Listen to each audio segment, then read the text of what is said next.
Well, boys, it seems it's always something. This will be a familiar tune by now, but we had weird audio issues with this episode yet again, despite the fact that we performed multiple recording tests literally moments before we actually started on recording the episode proper.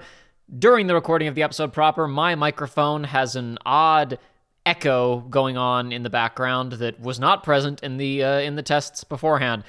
Don't know how that happened, and we're not going to re-record the whole thing. Thankfully, the effect does somehow magically disappear about halfway through this episode. And further, a pretty big chunk of this episode is Joey and Joshua discussing the time they spent with Elden Ring so far. I haven't played it, so I don't participate in that discussion too much. So there's actually a good chunk of the episode where, even though the glitch was still happening, you won't hear from me that much. It's not too bad. It's not that distracting. Please just put up with it for the first third or so of this video. Other than that, I think this is a pretty good episode, so have a good time, everybody. I haven't recorded one of these, just a normal sit down and talk about whatever episode in a little while. It's been a minute. I mean, even including the not normal ones, it's been like 3 months. See, I don't even. I guess about, yeah. You it's say been about that long since we talked normal about and not Guardians. normal, and I honestly can't differentiate the two. Well, we only did a non-normal one because Joshua and I talked about Guardians of the Galaxy back in December, and that only came out a couple what of makes weeks that ago. non-normal? Because it was a specific subject. Okay. Well, And I mean, I don't know what you're talking about. We talked about a lot of stuff. We figured out the who's gonna play Funky Kong in the Mario movie. And today we're only going to talk about Elden Ring. I was going to say it sounds to me like this is going to turn into another one of those. Nah, because I haven't played Elden Ring, so I can't. But we got other stuff to talk about today. But this is probably going to turn at least partially into the Elden Ring hour. 80% Elden Ring, 20% chaos. But whatever, we're back in the room. We're back in the room, all three of us talking about stuff again. I mean, it's good to wait for a little while because then we have stuff to talk about, you know? Fair enough. So many exciting things have happened since the three of us were in a room talking about things. The Like the Uncharted release movie of- had not released last time. Neither we were had together. Strangers of Paradise.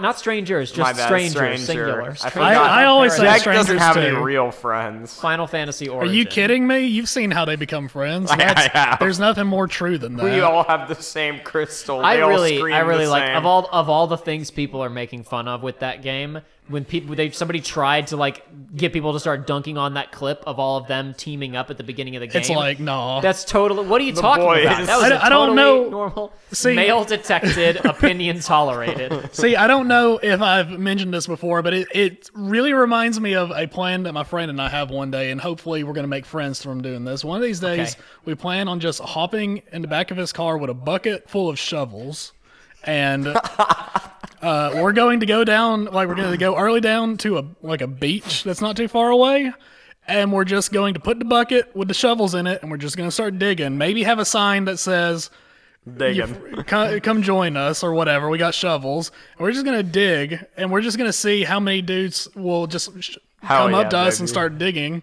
Joey and I talked about this last time he was over here, not on the show. We just conversed about it. It was like this is the Seinfeld bit, you know, about men just want to be around work in general. Hey, listen, in the comment section below, after you click the subscribe and the like button, and If you're a dude and you saw dudes digging on the beach, would you or would answer you not? honestly, Yeah. would you consider just grabbing a shovel and starting to dig? You know what I think my favorite thing about Stranger of Paradise is? What's your favorite thing about Stranger of Paradise Final Fantasy Origin, a game that you have not played? The box art. The box Jenga art's- tower of people's faces. I'm gonna be real with you. It's so cool. I love it. I'm gonna be real with you. The Jenga tower of people's faces inside the silhouette of Garland. I'm thinking about this is the Western Appeal video game. I'm envisioning the Call of Duty or BioShock. Yeah, why Infinite didn't cover Jack just have a with, gun? with just Jack standing there? I much prefer the cover of Origin as it currently exists. I don't know what you're talking about. Box art has gotten so incredibly No. boring. See, that would work if there was also a little It's just a comic good thing speech there's no bubble next guns to in the Jack game. that just said, kill chaos. I'm gonna be real, Joshua. Final Fantasy has not had good cover art in quite some time. The cover of 13 is just lightning against a white background with 12's a sword. cover also sucks in the States. 12's cover in the States, where it's just a mess of the characters. We against a always fleet get is shafted. We bad. get the bad box art. We get the angry Kirby box art. the the cover in Japan was just the Amano, The Amano art of, that's like the best one in the series. which is great. And if you get the Zodiac Age version, it does just have the Amano art of Gabranth. Yeah. But it also has the reversible cover, which is the extreme, which is what the cover art for what it should have looked like in the first place in the States, which is the promotional art just of like the full crew, but it's all painterly instead of that weird. Yeah, no, that's what on Switch. That's what like the little like startup for the game. It's that art, which is quite nice. If you're making a video game, always include reversible box art because it's always fun. Oh man, the Breath of the Wild box art for that, the reversible box art is insanely good. For the Switch version. Not only did the reversible box art for this wind up looking pretty good, but they wound up when they did finally release it's the one over to the left. When they finally released, that's what I was about to say. I'm pulling up the art here. This art that I have here, I'll put it on screen. Who cares? Was the initial promotional art, and it was included in the PS4 version as the reversible cover. Right? When it came to Switch and Xbox, they made a new one. They didn't even rest on their laurels, and this one's good too. The only downside is Bosch isn't on it. But other than that, it's really good. It's also like, hey, who's the main character? Ash is the main character. I don't know what you're talking about. which I always appreciate. Larsa's the main character. What I really love about the other one is that if we look at the cover art or the reversible cover art that was used for the PS4 version, is Vaughn and Pinello have like tiny. They have C-3PO and R2-D2 level of importance on the Star Wars poster, which is exactly the amount of importance that they have. Anywho, but no, I'm gonna be real with you, because like the cover for 15 was also bad. The cover for Final Fantasy 15 was bad. What are you talking about? You don't like the boy band poster? Oh, I don't remember. You don't like the Four Town poster? Is it reminiscent of like the Call of Duty box art where it's like you got everybody fighting somebody, you have like Noctis turned around looking? Yeah, at and he has yes. his hand. Oh my god! And in the distance, up in the sky, you have the three old gods, the old kings or whatever, who do not factor into the plot of the game until the last 12 seconds. It looks like they're running off to fight them. They're not even in the video game. If you skip Kingsglaive, you don't know what they are. Because they're in Kingsglaive for 12 seconds. Even if you watch Kingsglaive, you won't even know what it is, because the shot was probably so blurry, you couldn't tell what was going on. You'll be hit with the Pokemon Confusion status effect watching 5 minutes of that film. Joshua, because I looked at footage of Kingsglaive for the first time in quite a while a little bit ago. I was showing this to Joey the last time he was over, and hell with it, we can look. No, I'll put it on I screen. don't want to watch. No, Kingsglaive. you need to see some footage from Kingsglaive. Where is it? It's hidden in this folder somewhere. You'll never find it. I'll find it. I have the power of invisibility. I'll just type in the word Kingsglaive and it'll come up. Will it? It's saved on a hard drive. It's on whatever. Darn. Basically, Victory! There's so much motion blur in that movie on any given shot that if you pause during an action scene, it looks like you're looking at an impressionist painting through someone else's spectacle. Hell yeah, baby. It's not good. But anyway. We just need the removed motion blur cut, and then it'll be a good movie. And honestly, right? and most of the covers for 14 aren't even that good. Really? The cover for the original release of 14, fine. the They're cover not for the great, original they're release fine. of 14 in 2010 was just our character with like a white strip underneath him and a white strip above him and FF14 above him, right? The cover art for A Realm Reborn in most regions was a black mage casting a spell against a dark background. Not great. It's not great. That one I kind of like, just because it's different. It's different. Yeah, it's different. It's a little bit anonymous. It's not main character exactly looking at you. But in that vein, it puts it closer to the Call of Duties. Oh no, you're right. Where it's just dude in balaclava with gun or face in shadow. But that's implying to me that Ghost is in A Realm Reborn. That makes me want to get the game. Oh, of course. Maybe that's the true sequel. But and then the cover. I don't even know what the cover art for the actual releases of the expansions were, except for Endwalker, which is a shot of main character in paladin costume, kind of over as he's just swung his sword, right? I think Stormbloods is also pretty bad, where it's just like a black background with like one of the Magitech like armored knight like taking up like 50% of the screen, and then it's just like a Whenever I hear blank. Stormblood, the collector's editions were good because they had a mono art on them, but the collector's editions are cheating. Every time that I hear Stormblood, I just think of Ulfric Stormcloak. I just think of Skyrim. Another wanderer here to Greymane or Battleborn. But no, I'm good with Stranger of Paradise's cover art because it's the first one to do anything even vaguely interesting since the international release of 12, and 12's was bad. It wasn't like good looking. I think the last vanilla international box art we got for a Final Fantasy game that I look at and go, yes, that's just good, is the cover art of 10. Because the cover art of 10 is actually really good. I really like the cover art of 10. Just Titus standing in water, looking up at the sky, smiling. It's bright. It's colorful. He's got the Brotherhood sword. I'm even not that great, big of a fan of the 9 cover art. If I'm the 9 cover art is just renders. It's not even unique. It's just bad. It's the official renders of the characters just arranged on the cover and the title above it. It's too bad because 8 and 7's cover art are both masterpieces. 8 and 7's cover art are both pretty good. And then obviously before that they're all the cover arts, all the cover. Well, in the States it was just like because the cover arts. For 6 in the States it was just 3 with a little Moogle. It was just Final Fantasy 3 with a sword and a Moogle. Of course, if you were in Japan, you were getting a mono art for all the Famicom and Super Famicom games, and that's the real stuff. So what we're hearing is they were like, Americans are not cultured. They don't like art. What was the box art for 11 here? I think it was just said Final Fantasy 14 online with the art of the characters, and I don't even know. I'm looking it up. Go ahead and look it up. I don't even know what the heck the art for 11 was. This looks like the American art, and it looks pretty good. It's the Amano art with the world underneath it. Let's have a look. I'm pulling it up. See that first result? If that's it, that's pretty good. That's not terrible. Includes expansions. So that's like the complete edition, yeah. Yeah, pretty much everything that's popping up is a mod. Every single decent. one of these. Every single one of these is just decent. a mono. Why the only time they use the Amano art was an 11? You know how we determine if it's good or not? How? We type in 360 because it released on the 360. Oh yeah. And that's gonna be what they put their best foot forward on. That's for an expansion, a mono art. Standard release. Oh no, that's an Ultimate Collection, a mono art. Lame renders for each of the expansions. It looks like that's a release in Germany or something.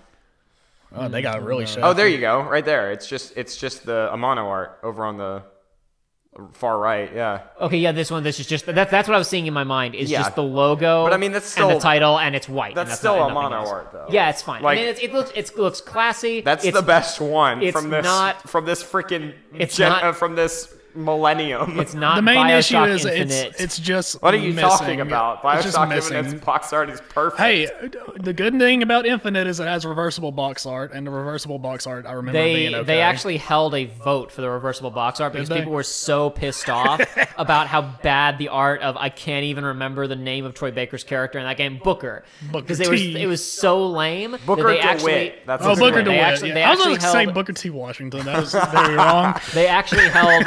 There were 4 options, and you could vote on which one you wanted to get. And I think 3 of them were pretty good, if I recall correctly. Well, one they ended up with, I just remember it being like stark orange with like some minimalist like line. It was, and guy had shotgun. Maybe the cover art for 16 will be good.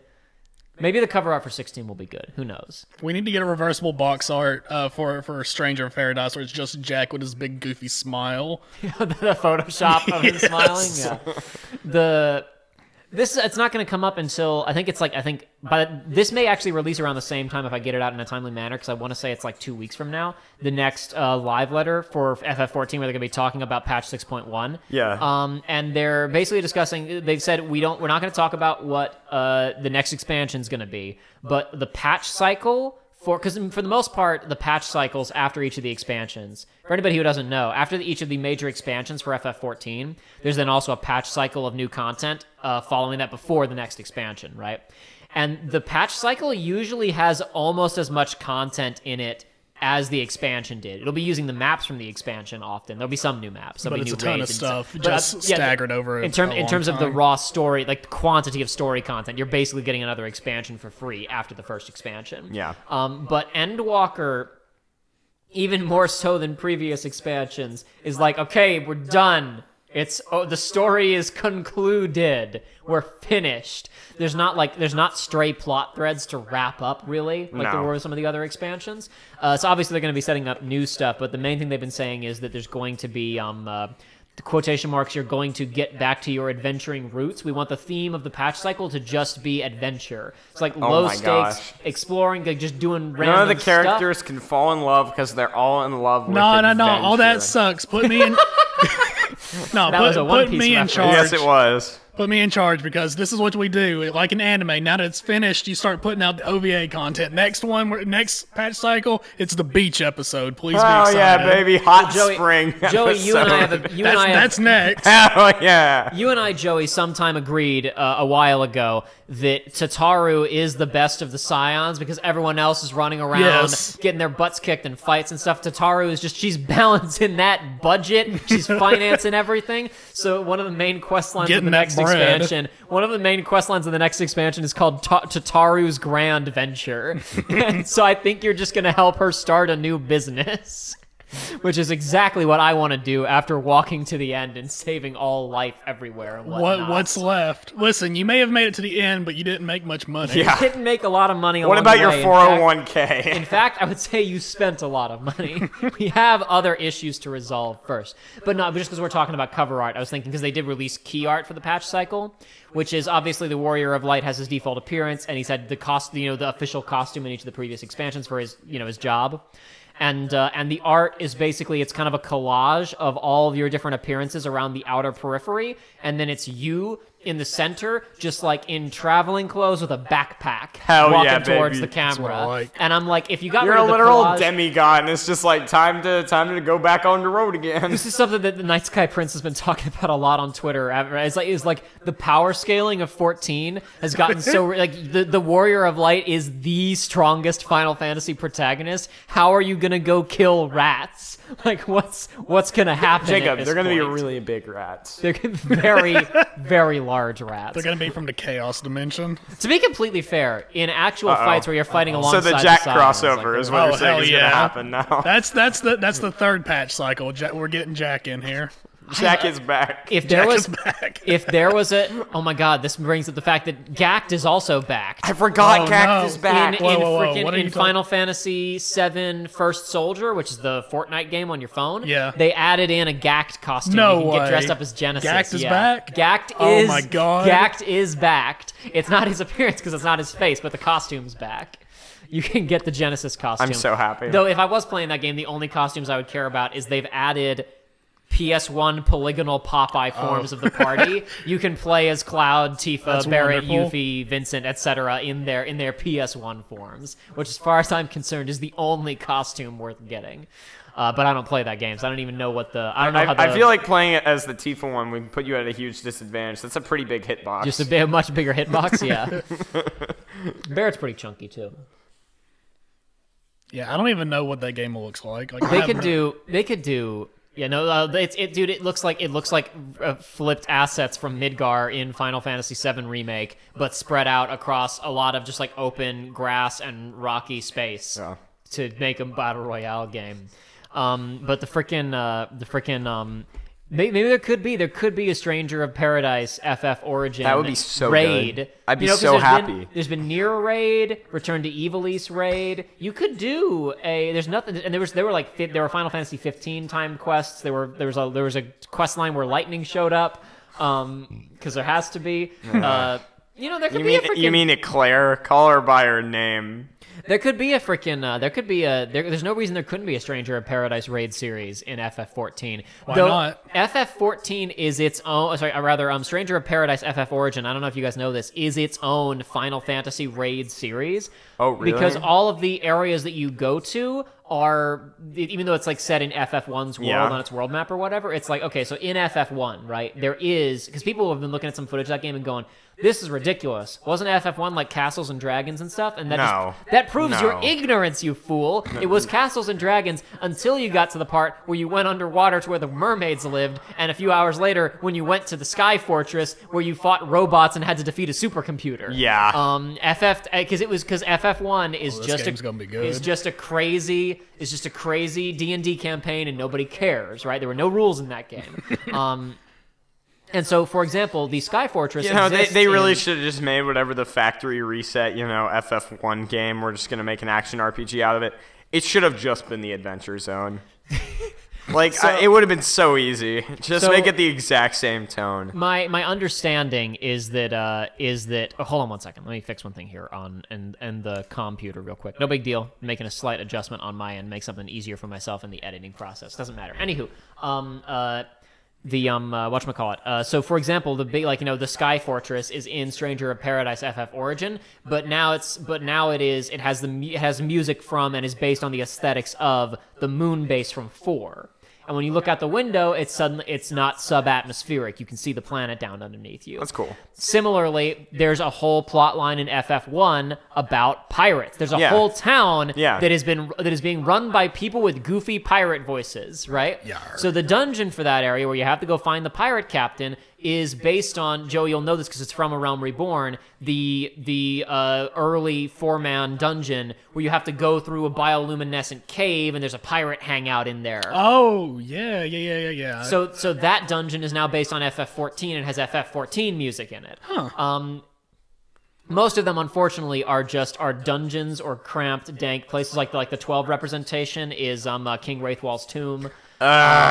Yeah, right. Like the second worst dungeon from that game, behind only the frickin' Barnheim Passage or whatever it's called. Little disappointed by that. Most of them are not open air, unfortunately. That's honestly closed in. Wraithwald's Tomb, or like the area around it. I swear, every time that I've gone back to play that game and stopped and not beaten it, it's within an hour of Wraithwald's Tomb on one side or the other. I'm trying to think what the other examples. Or not on the other side, because cool stuff happens right after Wraithwald's Tomb. So there's a crystal shrine in FF1 that is now the Crystal Tower from FF3. Okay. Stuff like that. What is it from 7? 7, I believe, is the Mako reactor, and now it is you're going underwater for the underwater sequence. I think. I don't know because I haven't played the game. I've just seen some stuff online. Oh, so it's the underwater Mako reactor. Yeah, I believe so. I know it's Mako now. Some I'm of still them, not used to it. I think it's been Mako for forever. Well, yeah, I think we were all just ignorant pieces of garbage. I think I just hadn't watched Advent Children in a couple of years, and I didn't remember. We're too big of Mass Effect 1 fans. Yeah. The Mako. That's my favorite part, is driving around. No, that kicks ass. I don't know what you're talking about. And exploding. Love it. I love exploring all these empty worlds. I like exploring in games too. The problem was they just didn't make it interesting. I mean, they replaced it with like the weird menu probing system in the later aspects. It's not fun. It was just a bigger waste of time. That was a bigger waste of time. It was. There was charm to the Mako sections. It's just they weren't. It lost its charm very quickly. The whole probing thing, they should have just gotten rid of that whole mechanic and just made it where you had to buy upgrades with money. It would have actually incentivized doing the side quests. I think Yahtzee, in his review of Mass Effect 2, said, "Listen, in Mass Effect 3, bring back the planet exploration, but instead of a Mako, give us a jetpack." Because he was just obsessed, because he just wants jetpacks in video games. Fair enough. The monkey paw curls. Monkey paw curls, you will get a jetpack. But anyway, some of the areas that are included in... You just have a moon jump. Some of the areas that are included in Stranger of Paradise that are based on other games, I'm not sure if I can talk about, because I was like, what's included? It's like, oh, that's clearly a spoiler for the ending of the game. I'm not going to talk about that. I don't know where this appears in the game, so it could be a spoiler. But it was featured on... I saw it in an official Japanese stream showing off the game, so it can't be that secretive. The Citadel Royal Building from Final Fantasy 15 is a dungeon. Really? You're going through, and it is like the lobby and the throne room are in it, and they're like 1-to-1 how they look in 15. And I was watching footage, and I was like, you're spending more time here in Stranger of Paradise FF Origin than you do in Final Fantasy 15. Oh, no. More so, I was watching the footage, and it cuts ahead a little bit, showing they're just running around through a lot of hallways that look like the hallways look like in that building to be expected fighting monsters. Then suddenly, they're in like some kind of interior, like kind of atrium area. Like, it's glass ceiling with a lot of plants, like a nice interior, a nice interior space with greenery, right? That you would see in a really nice big building, right? Yes. And I didn't say to myself, where did this come from? Because I knew what it was. I said, oh no, it's that location from the anime that didn't show up in the game. Dude, the anime was good. I'm not kidding. I actually kind of enjoyed Brotherhood back in the day when it first came out. Episode, too bad that the game just was unfinished. The episode that's focused on Iris has a scene where she gets lost and Noctis finds her. Wait, there was an episode with Iris in that? Yeah, when she's like 6 or 7. I don't remember that. She's a little kid, and he's a little bit older than her. Why would they make a show about young kids? That's cring. It's cring. We'll talk about. Hunter sucks. Yeah. Kids in anime suck. And but then there's that. Some of them are part of why it works is because for the most part they're picking like slightly more generic ones that could work anyway. For example, the Final Fantasy X location is the snowy mountain where the Wookiees live. So it's just like snowy mountain location, but you get the 10 music in the background, that kind of thing. So it's pretty neat. It's kind of a Final Fantasy greatest hits remix. With the location. Wraithwall's Tomb is not the greatest hits. I just want to go ahead and throw that out there. But the point is, I'm pretty sure every game other than 11 has a dungeon. From what I was looking at, it seems like every single game is represented. In 12, you have the option of like the Lusu mines look really cool. You have the lighthouse near the end of the game. That's not really like spoilers per se. It's what works into what they're building with Stranger of Paradise FF Origin. Because I'm willing to bet that Wraithwall's Tomb could have done like the area around Area Village. I'm willing to bet that Wraithwall's done the whatever wood. I understand what you're talking about, but I'm willing to bet. Could have done Pope Mountain. I'm willing to bet that Wraithwall's Tomb is the dungeon for the Earth Crystal or whatever. Yeah, no, absolutely. You get the second you said that, I was like, yeah, all the brown. It's gonna be the Earth Crystal. The brown. Listen, Wraithwall's Tomb. It's very next brown. gen. It's very next gen. But anyway, yeah, no. I will say, I haven't played it yet. At some point, maybe I will.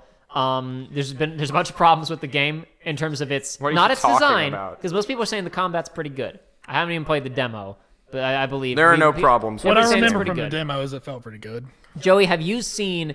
My source is Guy on Twitter, but Guy on Twitter and other people are reporting on it as well, seem to have extracted files from the game and are looking at this. Have you heard about part of why the game has stability issues? No, I know nothing about it. All the game's 3D the character models and enemy models are horribly optimized.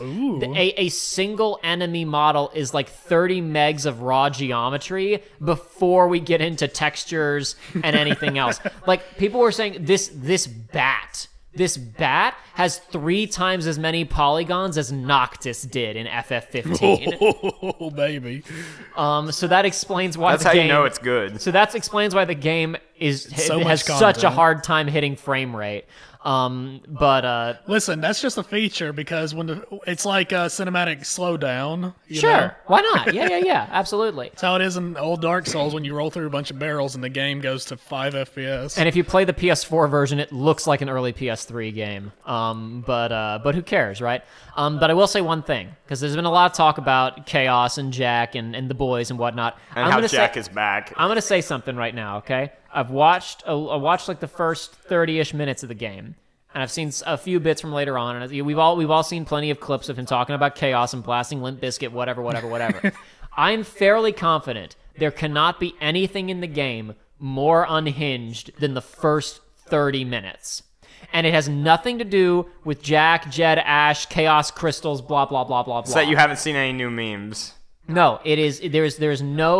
There's nothing about there is cringe stuff in the beginning of the game, but at this point, that's just part of what you're signing on for. You're just there for that. No, what is so unhinged about it is the order of the sequencing and presentation of the first 30 minutes is like made my stomach upset. Oh yes. Oh yes. Please elaborate. So it begins with admittedly an extremely cool Square Enix Visual Works opening FMV, which is nighttime in Cornelia or whatever the city is, and Garland has the princess over his shoulder and is in the process of kidnapping her. And guards come to stop him. The hallway is already caked in the blood of men who have already tried to stop him. He fights them. He slaughters them all. There's a whole long sequence with a heavy choir singing in the background, blood being splattered everywhere, blood's going all over unconscious Sarah's white dress. There's blood dripping all over everything. There's also stuff getting crystallized and pulverized, because that's how it works in Origin. Of course. And it gets to the moment we all want, but that you never see, which is he's in the lobby, and Jack tries to punch him.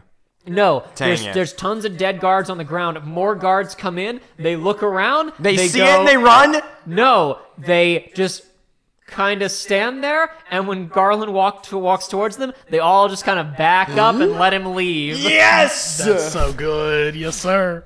Okay, so that happens, right? Yeah. Fade to black. Fade in on normal game footage. Jack, Jed, and Ash are fighting Tiamat in the FF4 dungeon, which I'm assuming is at least 5 or 6 hours into the game under normal linear circumstances. Okay. So we got an in medias res opening, similarly to how the boys are fighting, Ifrit at the beginning of 15, Yeah, of course. right? Yeah. Okay. So you do a quick, clearly neutered boss fight against Tiamat, right? You get the crystal finisher kill, you smash him, okay? Fade to black. Fade in, you're standing in the middle of the glowing field, and you have a combat tutorial with prompts and fighting a goblin to teach you your basic moveset. What? Then a white portal appears, and you walk through it. Fade to black. Come up, Jack is walking towards Cornelia, and Jed and Ash walk up behind him, and they all say, we've got a cool rock, bro. I've got a cool rock, too. We should be friends and kill Chaos together. We all have amnesia. The only thing we know is that we need to kill Chaos. They all fist bump, right? Hell yeah, baby. So Together we can show what we can do. We have now presumably seen 3 completely different points in time. Yeah. Okay? Yes. All right. Fade to black. Text comes up on the screen that says, the 3 of them approach the king with their crystals and say, hey, we think we're the Warriors of Light. We'd like permission to go kill Chaos, right? We'd like permission to go to the Chaos Shrine and kill Chaos. The king says, I need you to prove yourself first, and you need to go kill some monsters. To be clear, this happens in a text box. The screen goes to black, and it says, the boys petition the king to go fight Chaos. He says you need to go kill some monsters, okay? Then it fades back in. It says a few weeks later. They're on a boat coming back to Cornelia, having killed monsters. What the hell? And Jed and Ash are going, boy, we sure have killed a lot of monsters. Hopefully when we get back, he'll give us permission to kill Chaos. And Jack goes, yeah, I hope so. I really, we wasted a bunch of time killing monsters. We need permission to go. We need to go kill Chaos, right? Fade down again. Black text. The king approved. And then they get back to Cornelia. Fade back in on the game. They're in the throne room That's talking even worse than I thought it with the would be. vizier and the king, right? And the king says, okay, there are only 3 of you, not 4 of you, so I'm skeptical about the prophecy thing. And Jed and Ash are like, but listen, man, I get it, but we have the crystals. We know we need to kill Chaos. Give us what can you lose by at least letting us go and try? He says, okay, fine, you guys can go. Now you get gameplay again. You can walk around inside the throne room and talk with the vizier, the king, the queen, and the younger princess. Then you can exit, right? Then it cuts to a cutscene out in Cornelia where Princess Sarah is doing her best Popola impression by playing the Final Fantasy theme on a lute in the middle of town and everybody's listening to her. Oh, hell yeah. She says, oh my gosh, Jack. She gets up and runs over and says hello to the boys and says, hey, how you guys are doing? Hey, listen, while you're out there, could you keep an eye out for any clues about a knight named Garland who left 10 years ago? He promised he would come back. I haven't seen him since. No one else remembers him except for me. They all think I'm crazy. Can you keep your eyes peeled for a guy named Garland? Jack says, sure, I guess I can do that while I'm looking for Chaos. Fade to black. Fade in on another in-game cutscene, but it's noticeably significantly lower quality. Like, a quick, auto, what I'm talking about, right? Yeah. Where Jack walks up to a dude standing outside of an inn. The dude says, hey, this is an inn. Would you like to stay here? Jack says, yes, I would. Yes! Fade to black. Fade back up on another normal level of cutscene at the front gate where the vizier says, okay, you guys are good to go. You're good to head to the Chaos Shrine now. They say thank you very much. Fade to black. Fade in, they're standing outside the Chaos Shrine as they were at the beginning of the original trailer. Looks like Chaos is expecting us. Actually, that's not true. I think you get a menu of the world map where you select the Chaos Shrine, then you get to that. But anyway, I don't think there can be anything in the game more unhinged than non sequitur opening FMV to non sequitur in medias res to tutorial to just opening to black text of they need to go kill some monsters to 3 weeks later they've killed monsters. But Jacob, think about it. It will make more sense when the game releases. Jacob, it's out. Jacob, think about it. What was the actual quote where it's like people the whole quote where he's like, guys, it's not an isekai. It will make sense. I don't remember. We promise. Jacob.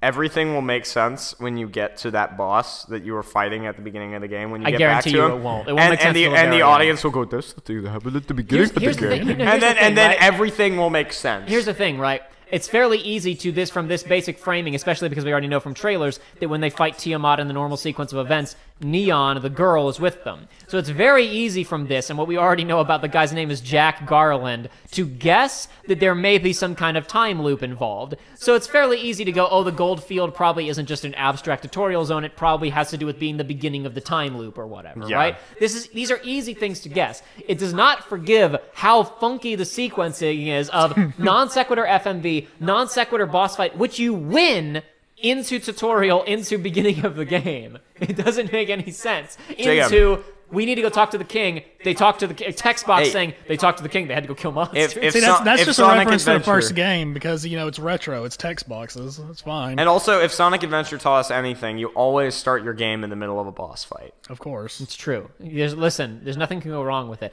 Nothing can go wrong. Has any game that ever started in a boss fight ever been like, yes, that was extremely good, the way that it started in the middle of that boss fight? Can anybody think offhand of an example? I'm sure there probably is one or two. I feel like a Platinum game probably did it and did it okay. I mean, Dark Souls 3 kind of starts with a boss fight. I mean, it's like 5 minutes in. There are a few games where it's very close. I'm not talking 5 minutes in. I'm talking dumps you straight into one. Fair enough. Because it was almost like that in DMC5, but not quite. Yeah. I don't know. You technically get dumped into a boss fight, but it's fake in DMC5, don't you? Doesn't it start right into that fight? No, it's a cutscene in that fight, and then you have to catch up with the people that are fighting. You have to tutorialize, fight some enemies, yada yada, and then go to the boss fight. Let's see. I'm going to figure this out. There have to be at least one or two decent examples of it, but but the ratio is not favorable. Is the point? Fair enough. Because a lot of games try this. Dragon's Dogma almost never almost good. does it, but Say again? I said Dragon's Dogma almost does it too. Yeah. But that's the thing is all these games it's almost you always fight it's like a short tutorial enemies section and then boss fight. Yeah. Speaking of SA1 is the only one I can think of. There are plenty that dump you straight into a boss fight, like FF15 and like Stranger of Paradise FF Origin. I'm just saying those aren't good. Those are bad. No, those aren't good examples. Perfect game. To be fair, you're in that Ifrit boss fight for all of 12 seconds, but you are technically in a boss fight. And then you do that fight at the end of the game, and you're also doing it for like 12 seconds, and then it does the same thing. Speaking of Dragon's Dogma, Joey, let's talk about Elden Ring. What? Okay. Joey's been waiting for Dragon's Dogma to come back, and it never will. It never will. But it did. The monkey's paw curled one time when we got the MMO that didn't even come to America. But who cares? Nah, it'll come out. The sequel will come out 3 years after Elder Scrolls 6. You know, that's and it fine. won't be dragons. It'll be whatever the heck is in the sand. Sandworms Dogma. I'm fine with that. I don't care. You just give me whatever's Dogma. Did I talk about the? By the way, I watched the Dragon's Dogma anime. Did I ever mention that? I don't know if you heard. I don't think you ever told me you actually watched it. No. My friend and I watched it. It was a few weeks ago. It's after he beat it for the first time. We're like, oh, let's just watch it, right? Dude, it sucks. What are you talking about? Okay, it's like this is the weird thing. Is it's like it's bad from both sides. It is bad from a. I'm a new person who's never touched Dragon's Dogma. I'm going to watch the show to get into it. It's bad from that perspective, but it's also terrible from the fan service perspective. Oh, no. It is a bad standalone story, and it doesn't get hardly anything right from the game. It's like somebody Google image Dragon's Dogma, and we're like, okay, I got it.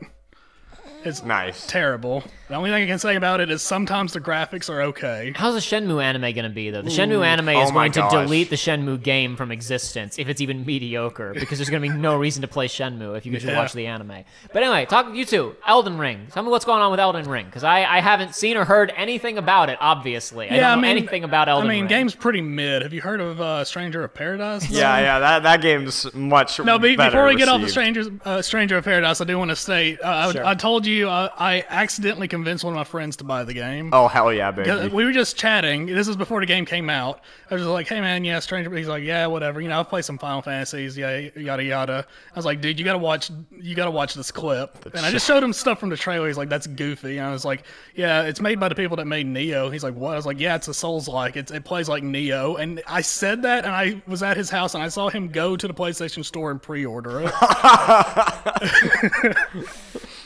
So, I will get around to playing it eventually. I just got other stuff to do right now, both like in my limited free time and for like as I actually have more important stuff to do just cosmically. Once I get the important stuff cosmically done, maybe my work will slow down for a little while. Then I can finish other important things I need to do in my free time. Then I can add new free time items to my free time. You and I, Joey, in fact, since we both mixed up in other things, you're mixed up in Elden Ring and I'm mixed up in real life. Maybe at some point our timing will coincide to play Stranger of Paradise in co-op. Yeah, I actually. Wait, is there co-op for that? Oh my god! I didn't find out about that until recently. And you can go into any mission that as long as it's like you can go into any mission like that if it's the next one, It doesn't. Both players don't have to have beaten the given mission. Really? If you can go into anything that either player has beaten and the next mission that the earliest player has beaten, so you can functionally. I think you can play like basically the entire game in co-op. Sick. Which is perfect. The way that it works is on your screen you're always Jack, but on the other person's screen you become Jet or Ash or Neon or whatever. Awesome. Yeah, and there's supposedly there's like post-game stuff that's designed for multiplayer. Now the question is, if I'm with you and you're the host and you beat it, do you have to join me and then we have to beat it on mine? I have absolutely no idea. I assume I think it just tracks your campaign progress. But if that's no the idea. case, then that's the first time that I've seen a Souls-like do that, and that is the correct approach, because especially I remember I tried doing Dark Souls 2 with there were 3 of us trying to go through the whole game, and it was miserable because for each person, it's like, okay, I'm hosting and we go through and we beat the boss. Okay, you're up, and we go through and we beat the boss, and you're up, and we go through and beat the boss, and it's like, oh. But by that point, it's one person co-op. It's fine. Otherwise, the optimal way to co-op with friends through any Souls game the logistics gets wonky. The best way to do it is beat the game and then password system and join your friend from the beginning. Yeah, because I don't know. whatever you get scaled down to. It's possible that it can't, because I haven't read about it very much. I specifically saw like you can If it does, you can go that's into nice. co-op If if not, the next well, it's level. standard. I saw you can go into any level you've beaten and the next level in co-op. So Which I think that is nice. Yeah. So. It might allow it. It might not. I haven't done further reading. Maybe we'll find out for real. Maybe we'll find out in real time. Maybe we'll find out at some point. But for now, let's talk about what you two have found out about Elden Ring. You've both been playing it a good bit. Joey, who has played, I think, pretty much all of the official Souls is. Yeah, except for Sekiro. That's the only one. It's not because I have a vendetta against Sekiro. It's because it came out and I was like, I don't feel like playing a Souls game. And You're I like never a played jump button. Disgusting. With a jump button. That stinks, bro. I hate jumping and pressing R2 and doing the big strong attack and spamming it throughout the entirety of Elden Ring. There's no sucks, wind man. up for it. Joshua, meanwhile, bounced off of Bloodborne. Yeah. I don't know if you've actually touched any of the other ones. I got Dark Souls 3 when it was on a sale. I never played much of it, not because I was not having fun with it. I just didn't get that far into it. And, I'm just giving the I audience played it one afternoon and then never went back. I'm just giving the audience some background on our two main commentators here. Have very different perspectives on the material. I don't have much to say about the game because I ain't played it. The only other Souls-like I've played is I recently went back and 100%ed Fallen Order on highest difficulty. We did do that on the show, yes. We played not on highest difficulty. I'm just saying we played that on the show. That's something that all of us were here for, and that's a Souls-ish. That's a Souls-like. And one of these days I would like there to be a new name for Souls-like, but until then, whatever. It probably will never happen. Joey, the video game Rogue came out in like 85 you're or right. something. Roguelike, yeah. Souls-like is embedded. People will forget what Dark Souls is at a certain point and just think that Souls-like is a term for a game crushing your soul. They're going to keep making games that have the word Souls in it that are Souls-likes, and eventually somebody will be like, oh yeah, Souls World. Yeah, that's the original Souls-like, right? Yeah. Rogue came out in 80. 1980, jeez. But anyway... Elden Ring. Guess what? It's a good game. It's a really good game. Who could have thunk it? Who would have thunk? Who would have thunk all those 10s out of 10s weren't just blowing it out their ass? I mean, hey, recently how many high profile games have come out in the last couple of years that didn't wind up being like oops? Yeah. Oh yeah, no. This is like, for me, this game was kind of on like the same tier as like Cyberpunk in terms of like this has been being hyped up for like the better part of a half a decade. I didn't think it was going to crash and burn. I didn't think it was going to crash and burn burn either, but it was that kind of thing where it coming out seems weird because we've just been hearing about it for so long. And I think I may have talked to you guys about this, but it's like it was really weird for me because I was kind of tone deaf to the hype because Same here. I play Souls games and most of my friend group that we talk about play Souls games, so of course we're talking about Elden Ring. It's like, okay, yeah, oh wow, Elden Ring is haha, the meme's dead. It's actually releasing, yada yada. So you didn't process until we got here how much mainstream traction it was actually getting. Yeah, I mean, I didn't even hear. I'm not gonna lie, I hadn't seen many ads for it before it came out. And so the time that I figured out that it was out was when you and I got on the phone and were talking about it, and you were like, it's getting really good reviews, and it might be worth getting. And I was like, wait, it's out? How long has it been out for? You're like, a few days. And I was like, I might have to get this game. And I went and did it that weekend, but... Good for you. It's really... interesting as well that it's like this one is the one that people didn't bounce off of. Yeah. It's like it happens all the time with every Souls release. Not just you with Bloodborne, but when Bloodborne came out, it was a huge thing that tons of people were buying it because, haha, Dark Souls is cool. This is the new Dark Souls. Also because if you bought a PS4, it was the only thing to buy other than Killzone Shadow Zone. I'm not gonna lie. The other reason I bounced off of Bloodborne was because I had two friends who were like, "Oh, we'll go through it with you and help you beat it," and then it was like. They just were straight up being toxic and like, well, just get to a certain point, then we'll help you. And it was like... Well, to be fair, in Bloodborne, and it's kind of been this way with most of the Souls games, is there is a cost to co-op, and in Bloodborne it's even more obtuse. So I know. But at the same time, it wasn't like, oh, do you have one of these items yet? Have you gotten to this point? It was just like... They're like, beat Gascoigne. Yeah, exactly. And it's like, and then it was like, okay, we're just going to start without you. I'm like...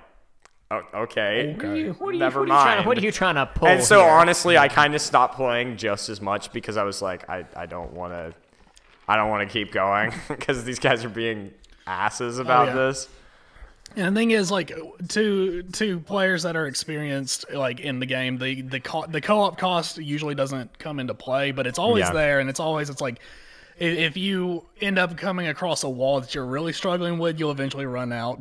The Elden Ring, I'm glad, like a lot of things, a lot of quality of life improvements, they just completely did away with it. It's like, okay, you want to co-op, go pick up some flowers. Oh, you're out of stuff, just go pick up flowers and craft it into the item. And I mean, there's there are guides online of like, here are the fastest Throw ways dust to go in your grab eyes them and get some jolly co-op going. Yeah, exactly. Also, while I've not experienced it myself, I've heard from folks that it's like this is a game that you absolutely can co-op through most of the game. That's cool. Somebody I know that they almost beat the game. They were like, yeah, I've been to like 3 areas so far that I haven't been able to summon my friend to. Dang. Yeah, so. I mean, I've been playing the entire thing single player, but I mean, every single place I've gone, basically, I've seen one of those little like summoning totems. Like I haven't gone like 15 minutes without seeing one. It's interesting that they're finally going in on the co-op approach because co-op has always been the thing you can do in the Souls games, but it always felt like a secondary thing. Yeah, and it always felt like it was frowned upon too by the community. Well, just because, because the community's full of a bunch of Souls elitists. Yeah, it always has been. Yeah, but it's like, I mean, these are the people that are making the posts where it's like, if you don't beat the game the first time, not co-op, not summoning spirits, you're not a real gamer. Yeah. It's like, okay, you have fun with that, dum-dum. Yeah, no, a lot of the game feels like it was balanced around co-op in mind, and that's why I think the spirits are such a big deal. Absolutely, yeah. I think though that like in the past Souls games, like the obtuseness of trying to summon is part of the reason that like it was kind of gatekept to an extent of like this is a secondary feature. Well, it was also gatekept because if you weren't online, a lot of times you wouldn't even know. Oh yeah, I know. It's like we forget about really like the difficulty of Dark Souls 1 is not because it's a difficult game; it's because it's obtuse. Yeah, and that's the same thing. And a lot of times. It's every system of the game. It's like you wouldn't even know there was co-op if you didn't have a friend who was telling you how to do it. Because even then, it's like, okay, I know there's co-op in the game. How do I do it? Well, you go to this guy, and he gives you a white rock. You use the white rock on the ground, and then somebody else can see the white rock, but only if they're human. It's like the game. Obtuse. It's so obtuse. FromSoft games have always been that way, and Elden Ring feels like this. They're really making strides of making it make sense to people. Oh, absolutely. And even then, it really doesn't have to because of the hype. It's like virtually any question you have, there's a million game news sites, game journals are just eating up. It's like, this is how you fight this boss in Bloodborne. Yeah, no, I haven't done any of that. I think the only things I've looked up is I looked up the location of one item. Basically, there's this one item. You can get to the area a different way, but basically, like the third big area of the game is blocked behind getting 2 pieces of this one item. And I looked up the location of that item because I had basically done almost everything on the map and hadn't found either. And I was like, oh, they're both concentrated in the one area I haven't gone to. Cool, that's where I was going to go anyway. I can go do that now, and I'll find them naturally. This game being open world is also... It that's why people aren't bouncing off of it. I was going to say that's the main thing is because... It's like in this game, it almost encourages, like, I guess with the first tree sentinel, that's basically the game telling you, hey, you're not going to be able to encounter, you're not going to be able to deal with everything the first time you see it. Yeah, or I guess you could if you really beat your head against it, but come back later. Yeah. It's like everything. It's like, are you having a hard time in the castle? Well, just go explore the world. Yeah. Fight some bosses, find some items, do whatever, come back when you feel like it. And I think, like you said, that's the main reason why people aren't bouncing off, because there's no, in Dark Souls 3, it's like to be able to get out of the tutorial, you have to prove that you know the controls by beating the boss. Like, I mean, the first two, I kind of did mainline the castle at the beginning, and, like, those two and I think most people did. Yeah, like, those two first bosses were, like, I mean, the first one's not bad, but I hadn't played a Souls game in a while, but, those two first bosses were, like, the only ones that I had a lot of trouble against, and that was just because I hadn't gone and done anything else. I want to say I still had a soul level of, like, under 10. Yeah, and it was and it's definitely doable at that time, but the challenge they present is a reminder of, hey, listen, you can do it if you want, but you don't have to. Exactly. And it was like, and then I went and did some of the side stuff. Like, I went south after that, which is, like, I think the main, like, that's the first main, like, optional area that they want you to go to, is that southern castle and, like, all the stuff down there. And it was like, and I kicked that stuff's ass after I had done everything else, so it was like, and it was like, I was like, oh, so I could have come down here and done other stuff. Cool, I'll make sure to keep that in mind in the future. And I did way more of that later on. Something really interesting about the open world aspect as well is because of course, it's a huge game, and it's a hugely popular game, and I know a lot of people that are playing it. Yeah. So I've actually gotten to talk, like, my friend Jake and I, we were playing it, and we both basically we were chatting as we were playing, so we basically kind of railroaded each other into going to the same place. Nice. It was just out of curiosity. But Yeah. we talked to, I think, 3 of my other friends, and all 3 of them had all gone to wildly different locations at the beginning of the game. Like, some people went south, some people went to, like, they surpassed it and went to Ray Lucaria. Yeah. One friend I had was crazy and was hanging out in Caelid. Really? But it's like, because of the open worldness of it, it's like people are really experiencing this game in lots of different ways, and it's very interesting. It also is neat because every area is so dense. Everything there's so much you can miss as well, even more than the other Souls games. It's like, I'm pretty good at going through an area and being able to clean out and get 90% of the stuff. Absolutely. And this one, it's impossible. The castle, I went through the castle. I was like, okay, I got most of my stuff. I helped my friend co-op through it. Oh, I discovered a whole section, whatever. Yeah. I went through another friend. Oh my gosh, section. I found a new section again. Mm-hmm. It's like, I was platforming on, like, the rooftops of the castle for, like, a good, like, hour and a half before I even moved on from, like, the one freaking bonfire that I was at. But there's so much to discover this time around. Being open world, the fear that I always have, of course, is the world's going to be huge but empty. It's not the case in Bloodborne at all. I keep calling it Bloodborne. Hell yeah, baby. Elden Ring. It doesn't have souls in the title? What the hell? What the hell is all this? But there is so much, like, even in areas where it's like, this looks pretty empty or whatever, it's like, oh, behind this gravestone, there's a rock. You hit the rock and it opens up a dungeon. It's like, I haven't found any of those. I mean, I've found dungeons, but I haven't found any of those, like, obtuse, like, bull crap. I wish I had found some of those. Well, obviously, just in the last couple of days, there's a wall in, like, one of the early areas you have to hit 50 times in order to reveal a secret room or whatever. So it looks like a bug. It means there's going to be stuff to find 5 years from now. There's another story, like, I think today or yesterday, about somebody found quotation marks, the last secret in The Witcher 3. The developers had said there's one thing nobody's found yet. And it was specifically that there's a character who, if you finish their quest line in a certain way, you save them from a curse, but they're going to die in 7 years or something like that. If you complete that quest that way, that's that character's fate. If you screw with the game's internal clock to jump forward 7 years in time and you go find that character model, they drop dead. That's nuts. That's awesome. But it's like, there's going to be a lot of that in Elden Ring, too, I think. Yeah, for sure.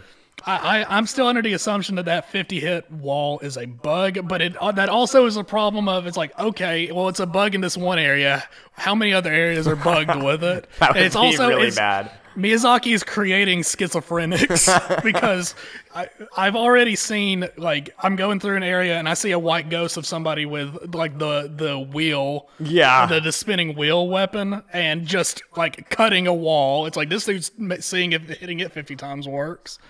But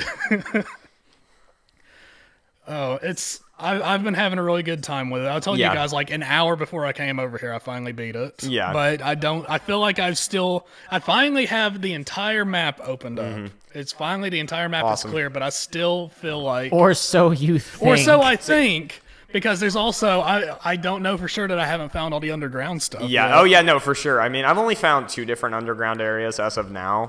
They just keep popping up. Yeah, in the exactly game. right. But it's fun because it's just you'll out of nowhere just discover one of them. I would say that I've only played about 30 or 40 hours, somewhere in there. I've only gotten 2 of the Great Runes out of 6 or whatever, and yeah, I was gonna play a lot more of it, but I had probably my worst week of school that I've ever had last week, so I didn't play much of it. But them's the breaks. That's how it happens. yeah, I've uncovered most parts of the map before the Great Lift. Right. I have everything for the Great Lift. I just haven't gone up. I'm going to do everything else. But I think I've basically done every dungeon before that. So that's kind of where I'm at. Yeah.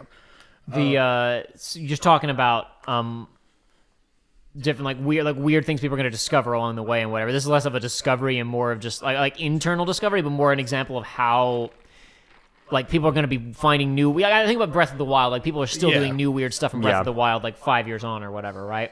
And I don't know if you've seen this, Joey. I showed it. I don't know if I showed it to you or just told you about it the other day. Somebody got invaded, and their solution was they very quickly changed their armor set to match like a standard, like just a human enemy, just a guard that's walking around in an area. Yeah, just one of the soldiers. And pulled out a torch and just did a walk cycle up and down a road over and over again while the guy was running around trying to find the other player and eventually left that world. Oh, it's perfect. There's There's literally always played Hitman. invasions this time around are also very interesting. It's we have the early game problem that a lot of these games will have. Like I need to compliment the game on absolute build variety. There is so much weird stuff that you can use in this game. There's going to be so many fun things. But of course, like everything, especially if they have patches or expansions, which they've already had 1 major patch and 2 like minor patches, and it's like it's like the Hoarfrost Stomp. I didn't even know about it until after it got patched, but that was like people were using it to break the game. Yeah. The numbers, and, like, there's a lot of that in the Donkey video. He uses that to destroy the game his first playthrough. Hold on.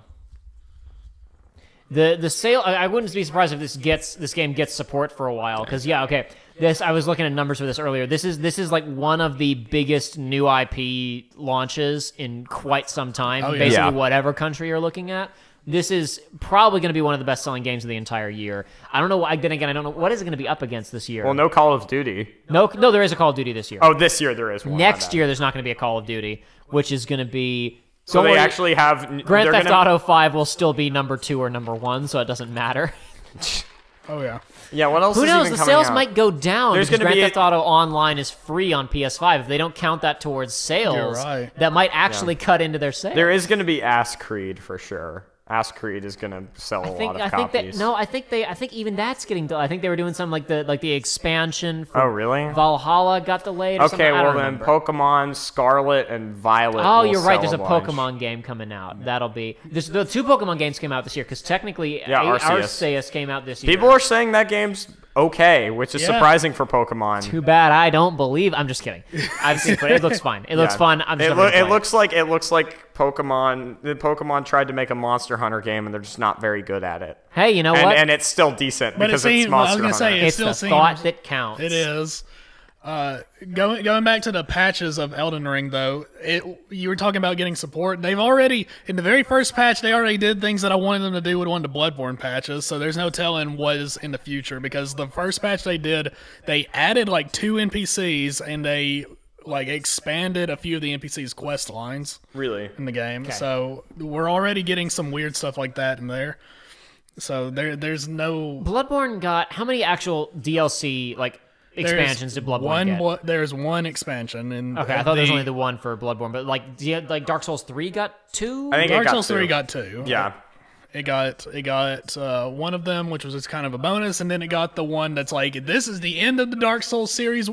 Screw off. We're not making any more Dark Souls games until they need to do the rebuild of Dark Souls 10 years from now, and Miyazaki's depressed. Spoilers for Dark Souls 3, but it barely matters because the stories are so obtuse. But the DLC, like, you see the end of the world. Hell yeah, baby! You see like a barren, like, desert landscape. Oh, that's a perfect biome though for Dark Souls 4 though, in that barren desert. Yeah, you're right.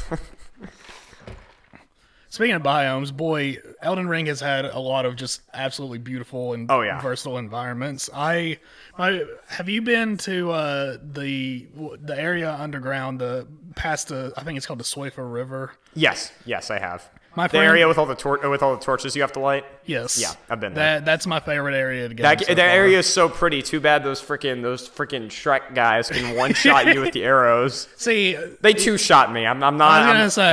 I was gonna say a lot. So there's a lot to be said about the high damage scaling those of the game. Freaking Shreks, man. And that is for sure. But also, a lot of people that are complaining about the high damage scaling are the wizards that don't level their vitality. Oh yeah, no, my vitality's 20. I leveled vitality at least a bit, and I mean I'm like level 48 or something. I'm not that high. Right. But like. Yeah, I leveled that up to 20 because I was like, I'm not getting one shot by everything. To everybody struggling with this game, I cannot stress enough how much pumping health actually works, because it turns 1 shots into 2 and 3 shots. Yeah, and it's like if you can heal, it's like the things that are actually scary in Dark Souls are the 1 shots, not the 2 shots. Yeah, but as long as you get, because I got my vitality up fairly quickly. Like I played most of the game at like 30 and then got to like 40. Okay, and it's like there are very few. Yeah, I'm probably gonna get mine to 25 or 30 and then call it from there, because I'm doing more of a stamina. That's the thing is I've seen a lot of complaints about the difficulty, and it's like every video that the people post, it's like, oh, it's because you're focusing exclusively on damage and nothing on self-defense. Yeah. But whatever. I mean, but I will say a lot of like the staffs and stuff have such high requirements for your stats that's like some people probably early game are like, well, I need to pump this other stuff. It's true, but if you're saying I'm building to be a glass cannon, why am I? Yeah, why am I dying fast? What why the hell, am I being Dark treated Souls? like a glass cannon? Yeah. Oh my gosh! What do you listen? I'm playing a wizard and I'm getting the highest DPS that's physically possible in the game. What do you mean I'm getting 1 shot? There should be no drawbacks to my I'm not gonna lie, that the boss that you're in that area you were talking about, the Seal for a River, the one that you have to unlock by doing the thing in there, not the one that you can just find up on like the cliff, but the one that you have to unlock there, I was very underwhelmed by that fight. That fight was so I beat that one first try like it was nothing. It has probably my favorite music out of it has incredible music. It's just too bad that it literally could not hit me.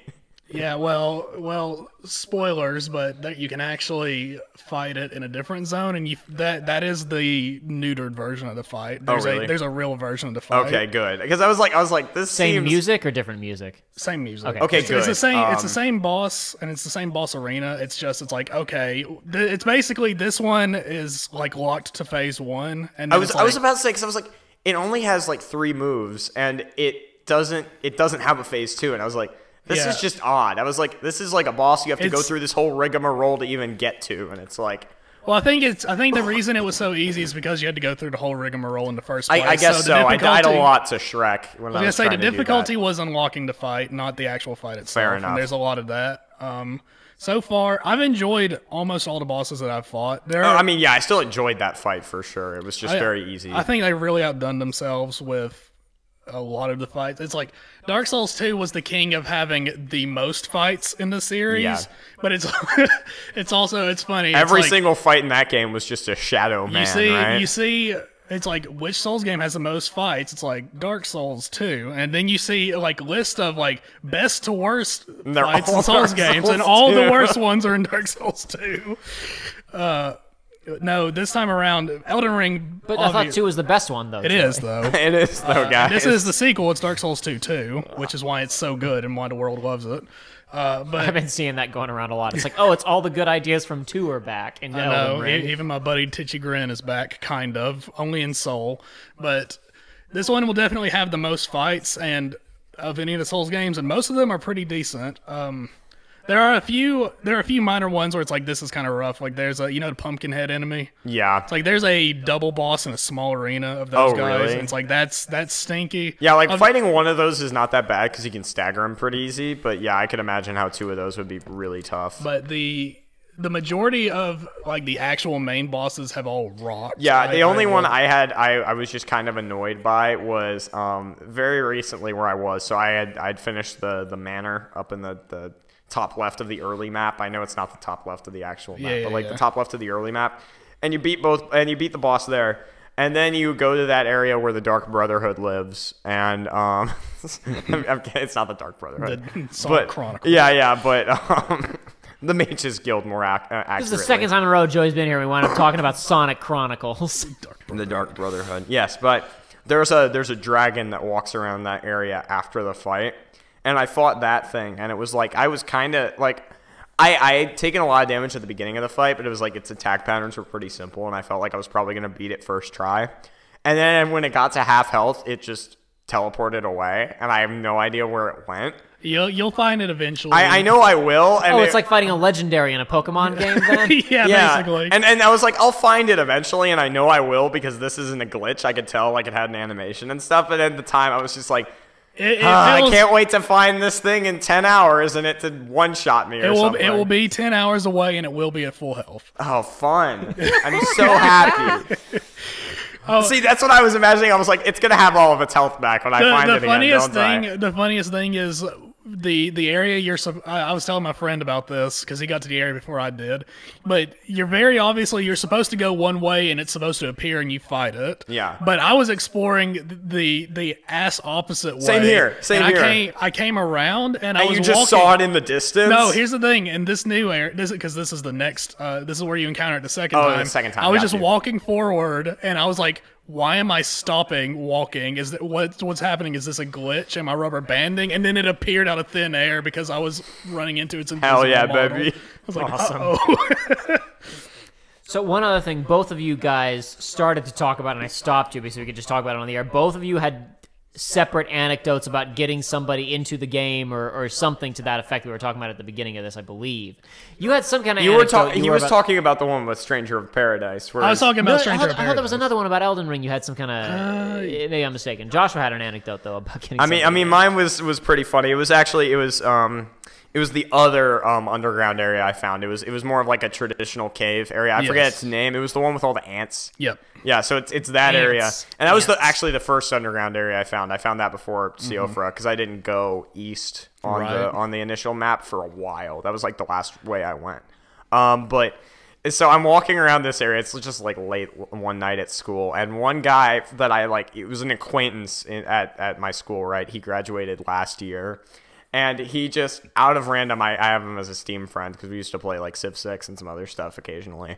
And he just was like, it was just out of nowhere. It was just, this guy wants to watch your stream of Elden Ring. And I was like, okay. And he gets in and he's like, hey, what's up, man? You know, I'm typing back and forth with him. And he's like, yeah, I'm gonna watch your stream, see if I need to buy this game. And so I'm just walking along.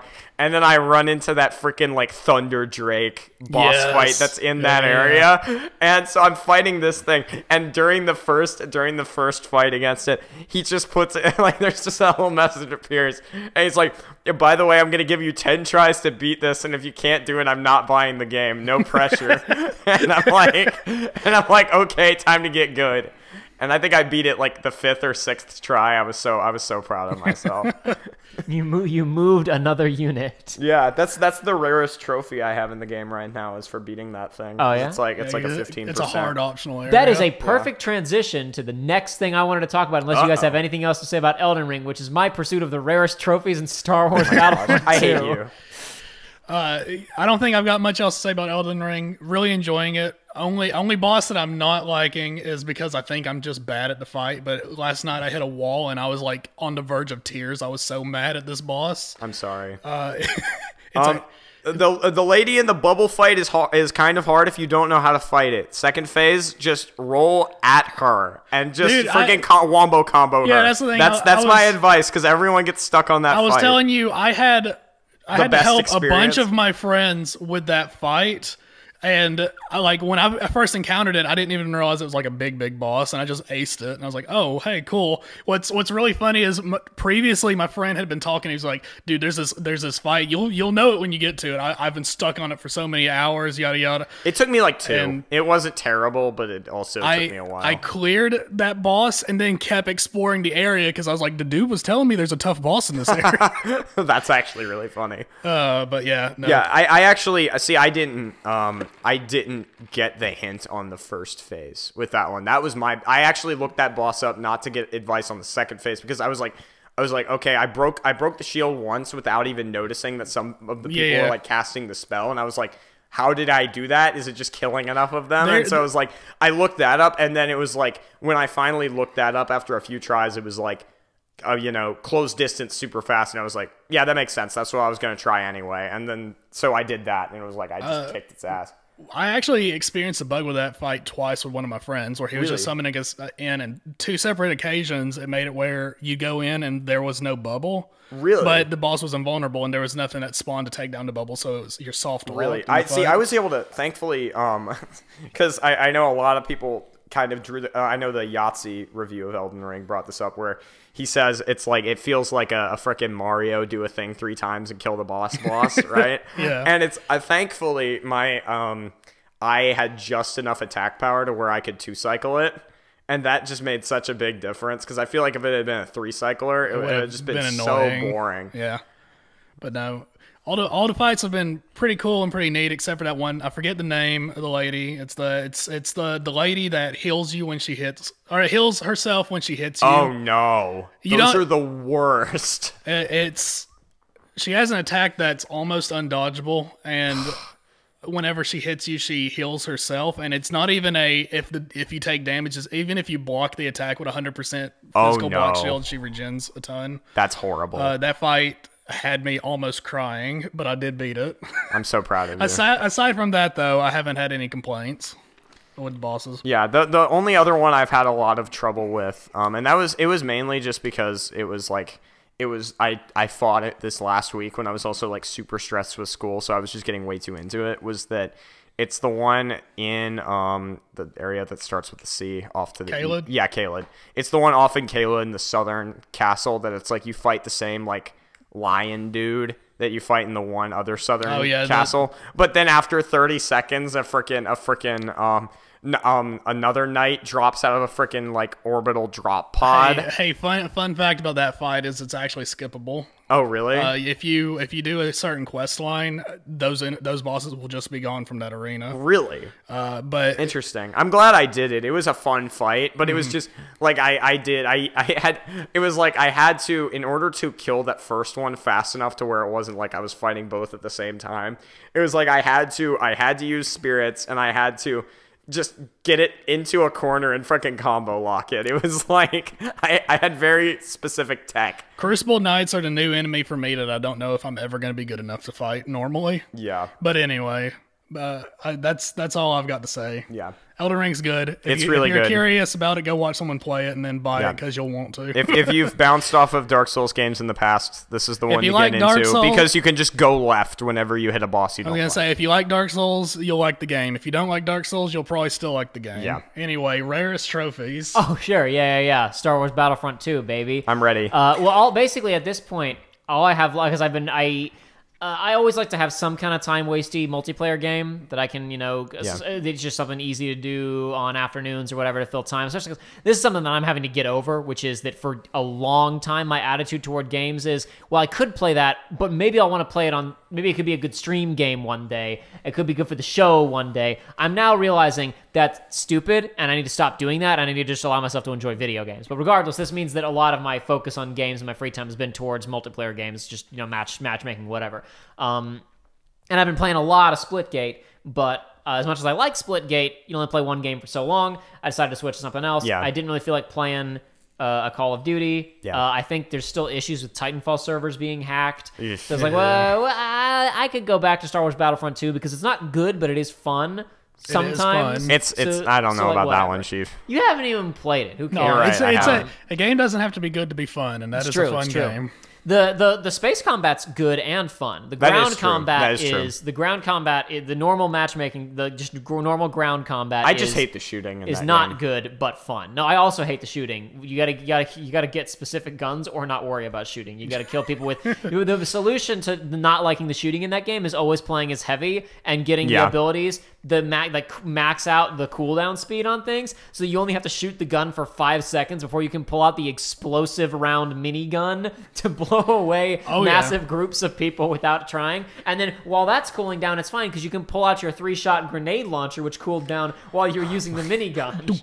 And you never have to shoot. Sounds the gun. like Birth by Sleep. You're literally describing me right now. No, if you want, what you really have to do is just put in the bare minimum until you get an ATST, and then just win. Well, yeah. You literally just stand in one spot and just shoot at people from afar. And if they try to charge you with some sort of explosive, just blow them up. You just blow them up and to step backwards while they're charging. The funniest thing about that tactic is it is so easy to destroy those things if you're a heavy and you're spec'd to destroy. You just have the ion rocket and then the turret. Picking a vehicle when you're playing as a separatist specifically is suicide because clone commandos have that anti-vehicle gun.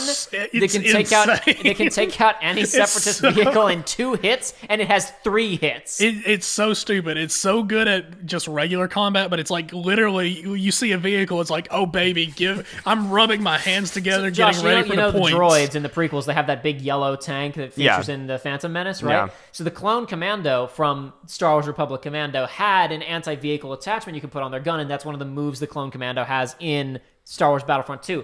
It has 3 shots like other grenade launchers in the game. If you land dead center on that big yellow, I think it's called the AAT. Yeah, it's AAT or something. If you land dead center mass on that and it's taken any damage from other dudes just shooting it with blasters, you can blow up the tank in 2 shots from your 3-shot rechargeable anti-vehicle launcher. Even if it's at full health, just pump all 3 shots in and bam, you're good. And it's you can't do anything about it on the other side because it comes out so fast. Yeah, because it's just the fire rate is so you can take out the heaviest vehicle you can spawn in as on the other team in 5 seconds. When you're on the other end in the vehicle, you take 1 hit and you say your last rites. You take a second hit and you look at your health and go, "Oh no!" Oh no! It's one of those. Oh no! That's why I never get in vehicles in that game, including ATSTs. No, they're so good though. Every time I get in one in that game, it's it's not even I'm so good. It's you can just sit back and snipe with it. That's what you just snipe with it. That's what you always do with vehicles in those games. But specifically, I got to the point where I was I'd gotten a lot of the trophies anyway just by playing it. Yeah. Everything that I have left at this point is hidden, which I assume means it's beat campaign levels and find campaign collectibles. And you're never doing the campaign. The only way I will ever play the campaign is if this summer the 3 of us sit down and do it on stream. Because I don't know how much either of you know about it, except what little I told you about it, and it is absolutely hilarious, but not in a fun to play way. So it'd have to be. I don't know what you're talking about. And it'd have to be all 3 of us just shit talking it. It'd be the only way that I'd have fun with it. The hardest things, or rather the rarest things in the game, mostly have to do with spaceship stuff because people don't play the space mode, even though it's the best one in the game. Well, yeah. So other than the platinum, the rarest trophy in the game is take out 25 hero ships as a standard fighter. So you have to be killing Han Solo or Luke Skywalker or Boba Fett or whatever. And not just as a standard fighter. You can't be a fighter, an interceptor, or a bomber. It has to be specifically the fighter class. Yeah. So any kills you happen to get as the interceptor, which is the highest damage output, or as the bomber, which is the beefiest, they didn't count. So that is relatively easy to farm if you go into the Heroes versus Villains Starships mode, because if you die right away in that, because it's round-based, right? Yeah. If you die, you don't get to respawn as a hero ship, but you can spawn back in as a regular ship. So if you just go crash into a wall immediately and then spawn back in as an X-Wing or whatever, all the enemies on the field are hero ships. Yeah. So you can get that a little bit easier than you would be alternatively. Also, it turned into a very fun mode for me playing Starfighter stuff, because if I got blown up, if you get killed by somebody in that mode, they get marked for revenge when you respawn. So if I got killed by Poe Dameron or whatever, when I spawned back in, he was marked for revenge. It's the hunt begins. The other one that's really difficult to get as ships is... Specifically, as bombers, you have to take out other ships with their missile launcher, right, with their torpedoes. And that has to be specifically, you have to kill with the torpedo. If you do damage with the torpedo and kill them with a laser, it doesn't count. If you fire the missile and they get taken out by another ship beforehand, doesn't count. And of course, the missile firing at a fighter ship, not hard target, they evade it. So that took a while to get, but I did eventually get it. But what I realized in the process of getting some other ones, just like polishing some off, that I hadn't gotten, but they were like easy to do, I realized that some of them are much more unhinged than they seem at first glance. One of them is simply play as all launch heroes, which is not that hard to do because you just got to get the battle points to be able to play as them. You don't have to camp out for the upgrades like you did in the first EA Star Wars Battlefront. So as long as people aren't hogging the characters, it's pretty easy to play as one of the characters. And it's even easier if you have the little character upgrades that let you like get battle points faster. You just go and like focus on getting points really quickly, die, spawn in, you can get a character, right? It's not that hard. And even easier if you just go to heroes versus villains mode where you're always spawning in as a hero. Unless one guy is hogging Luke and you haven't played as Luke, easy to get. So trophy is not that hard to get. You just got to go maybe like for example, I never wanted to play as Yoda. So I hadn't played as Yoda. Easy enough, right? Why do you not want to play as Yoda? He goes because he sucks in a 1v1. Because Yoda number one, because he sucks in a 1v1. Number two, because I think I told you about this when I started playing it. I was like, I always forget Yoda is in that game until my ankles get cut out from under me, and I go, oh, right, Yoda's in this game. There he is. There's a little green main coming thing. I forget about him. But I realized that trophy is much more unhinged than it seems on first glance, because in the game's original format, you couldn't play as all the launch heroes, because originally all that shit was locked behind loot boxes or 40 hours of grinding. No loot boxes, no way to pay for power. They only said that about Anthem because of Star Wars Battlefront I'm aware. I'm aware. And frickin', if you guys may recall, people on Reddit did the math in like the second beta for that game, right before the game came, like the closed beta, where it was like the normal functional version of the game. And people figured out if you wanted to, because the rate that you get experience is dependent upon your performance. The rate at which you get credits is mostly dependent upon just time in match. They changed it a bit, and you can get a bit more by scoreboard placement. And you can also get it from like challenges and stuff. I don't know if it was that way in the original. Right. You can wind up getting like a couple thousand credits in one match if you fill in, challenges or whatever, right? But people basically did the math on it and figured out the most expensive heroes to buy, as it was originally supposed to be, with in-game currency, were Luke and Vader, and they were like 40,000 credits or something like that. And they said that takes 40 hours of grinding to get in base, to get one of them, right? And there were like, I don't know, 10 of these characters at launch. So that would be, unless you were using loot boxes, that would be a literal, like, maybe 150-hour task simply to spawn in as all of the heroes to get that trophy.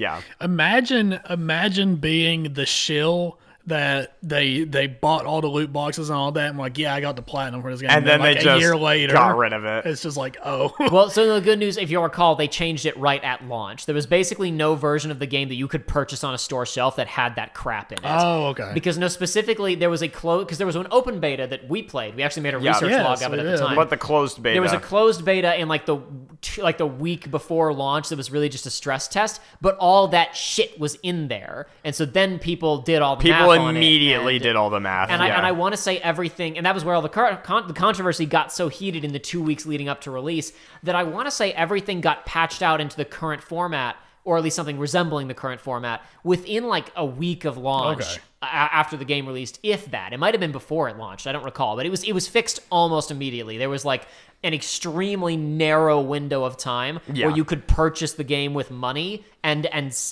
also buy those loot boxes. They ripped the whole guts out of the game and then stapled some new guts onto the bones. And I mean, even if the shooting was good, there would still be massive, like, just weird features in that game that's like, this was supposed to be something else. I mentioned it to you before, but that that game is still so funny where it's like, okay, I'm using this gun. It's like, you got a scope for it. Okay, how do I look at the scope? Oh, go to the main menu. Open the loot box that has the scope in it. If you unlock equipment in that game, you have to go open the loot box for it, which you don't have to do in any other video game, and you forget about it every time because despite the fact that the loot box prompt is a fourth of the main menu, you literally never go to that prompt unless you unlocked a weapon attachment. Trash. It's so trash. Funny. Speaking of trash, we have our final item for the day, I'm ready. Joshua, which Joey and I were discussing when you had to step out a minute ago. Oh, no. And I'm fairly certain you haven't seen yet. Sonic 2. Sonic the Hedgehog 2. The movie. Yeah, the movie. Is coming. I don't even know when it's coming out. It's soonish, I think. That's soon. Right? I cannot soon. wait. Well, Joshua, the Xbox in particular loves doing the special release Xboxes, right? No. The custom decals, right? You know what I mean? Yeah. Like even for the Nickelodeon game that came out a couple of years ago. Pull it up. I mean, not even a couple of years ago, like a couple months pull ago. it up. They had like the full SpongeBob one. Pull right? it up. So, I want to see it. They showed off the new Sonic Xbox Series, Show whatever it. the hell it's Show called. it now. Do it now. box. Stop hyping it up. Let me box see looks it. The pretty box good. looks fine. It's got a Josh, big. you know how the Xbox Series X has like the kind of like the fan. It looks like a space heater. That has the ring around it, right? Yes. Yeah, so it's got they've the- literally made the ring into a gold Sonic ring, and it looks pretty cool. Okay, It's against okay, black. yeah. But it also comes with two remotes. It comes with two. It Oh comes with no. two remotes as well. Oh Now- no. Oh. What? Is that real? That It's can't be real. That's It's real. No. It's real. I have entered the sweepstakes because I want that remote so bad. No. Dude, okay. There's a sweepstakes to get that. That's your reward for winning something. Dude, listen, it's perfect. You're out in your igloo. You've got the power on, but it's really cold. You gotta your sweaty anger at losing to Elden Ring bosses is not enough to keep you warm. You have to keep your hands warm. That controller is going to. I keep looking at it and I keep laughing. It's gonna reach so bad Reposition so I can roll around. instantly. Oh, it will stink. It will be awful. Don't even think about eating your Cheetos or anything. I hadn't even factored in gamer fingers. How could you? You It drop. It absorbs when I spill Mountain Dew on the remote. It absorbs it. So it doesn't damage the You're remote. too busy playing Elden Ring to reach over properly and grab your Pepsi milk, your Pilk, and then you just drop it on your remote. Is Pepsi milk blue milk from Star Wars? Is that what it is? Almost. Absolutely. Pilk.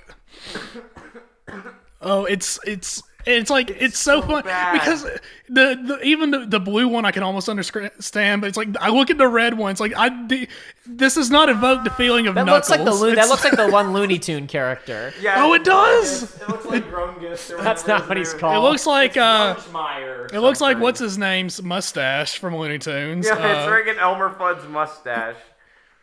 Oh my gosh. No, not Elmer Fudd. Not Elmer Fudd, The Yosemite Sam. There you go. Yosemite Sam. My bad. That's what I was thinking of. That was the image in my head. It's like I want to get my hands on this. It looks No, you like don't. you No, know. if you get your hands on that, you'll never be able to unfeel that. There's been a lot of discussion of unhinged things on today's video. If I win this Xbox and controller, I'm bringing it over here, and we're playing Sonic Unleashed with the fuzzy remotes. Oh, I like that. Oh yeah. That's good. Ooh, I Those- like that. Those remotes, they look like No. During the daytime segments, you play with a regular remote, but when you're the wearable, you play with the other remote. we swap it out. I like that. These If remotes. you're playing it on a Series X or whatever the hell this stupid freaking thing is called, those levels actually think run at a normal frame rate now. Yeah, baby, you're exactly. right. Yeah. That's why I want to. But they look like, when you go to an older person's house and you go in their bathroom and they have the covers on the toilets, Yes, it's they got just the thing on the toilet on the top. That's what it is. You're right. I want it so bad. You don't. It's. I would only be able to play with one. I have to put the other one on display. Oh, Like 100%. I would have to put it Put the in. Knuckles one in like glass and never touch it. Sell it in 100 years for like $1 million. Only true Sonic fans. And I believe that's enough research for today's log. We've learned so much. What would the Stranger of Paradise one have been? If Stranger of Paradise had the collector's edition remote. Hang on. No. I have it. I have it right now in my head. Okay, go ahead. Hit me. Okay. Imagine yourself, you are in the Deep South, you are in a Walmart, you are in the game center of the Walmart, and there's a crane machine. Yes. You have the plastic fuzzy, like the plastic spike balls that look kind of like sea urchins with the floppy ones. You have a red one of those stretched around the remote because it looks like the crystallization of when you're beating somebody up. That's genius! You get a finisher. Oh my god. That's brilliant! Sell it. Square Enix, contact us, Give it please. to me. Heck, we can do it ourselves. We gotta get one of those balls and just cut it open and then fit it over. That's what we'll do for the. That's what we'll do for the collector's edition for Stranger of Paradise. Absolutely. This for the sequel, Stranger of Paradise 2, Final Fantasy, not Origins anymore. Stranger of Paradise 2, Strangers of Paradise. Oh my god! Finally, it's plural and it's not Origin. What is it? What comes after Origin? What's coming after Origin? Exodus. Strangers of Paradise Final Fantasy Exodus Collector's Edition. Oh, that's what it looks like. We've nailed it. We'll be back in 2024. They'll not make a game that fast. Who knows? 2025. Who cares?